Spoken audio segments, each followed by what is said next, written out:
ආදරේ ගැන මොකද? කතා කරලා වැඩ නැති මාතෘකාව. ඇයි? හිතනවා තේරුම් ගන්න නැති මාතෘකාව. ඇයි? මම ලොකුවට දැන් නම් ඉන්ට්‍රෙස්ට් නැහැ. පොඩි කේස් එකක් තිබ්බා.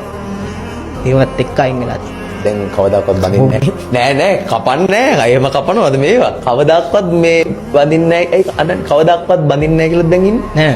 වදිනෝ. බට් අර ඉමෝෂනල් වැඩි අපි ඒක. ඊට වඩා මොලෙන් වැඩ කරන්න පුළුවන් නම් ජීවිතේ දිනන්න පුළුවන් නේ. ඈ? ඔව් ඒක හරි.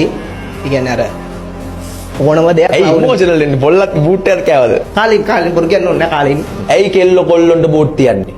ඔයා හිතන්නේ ඇයි? අර මිනිස්සුන්ට ලැබෙන දේ තමයි. ලයිව් එකද? මිනිස්සුන්ට ලැබෙන දේ තමයි. ඔබ කියන්න එපා. ලයිව් වෙන්න පුළුවන්. එක්කෙනෙක් නැති වෙන්නේ ඊට වඩා හොඳ කෙනෙක් දැන් ලැබෙන්නේ. ඒක හරි ඒක පිළිගන්නෝ ඕනම දෙයක්. ඔයා හිත හයිය කොල්ලෙක්.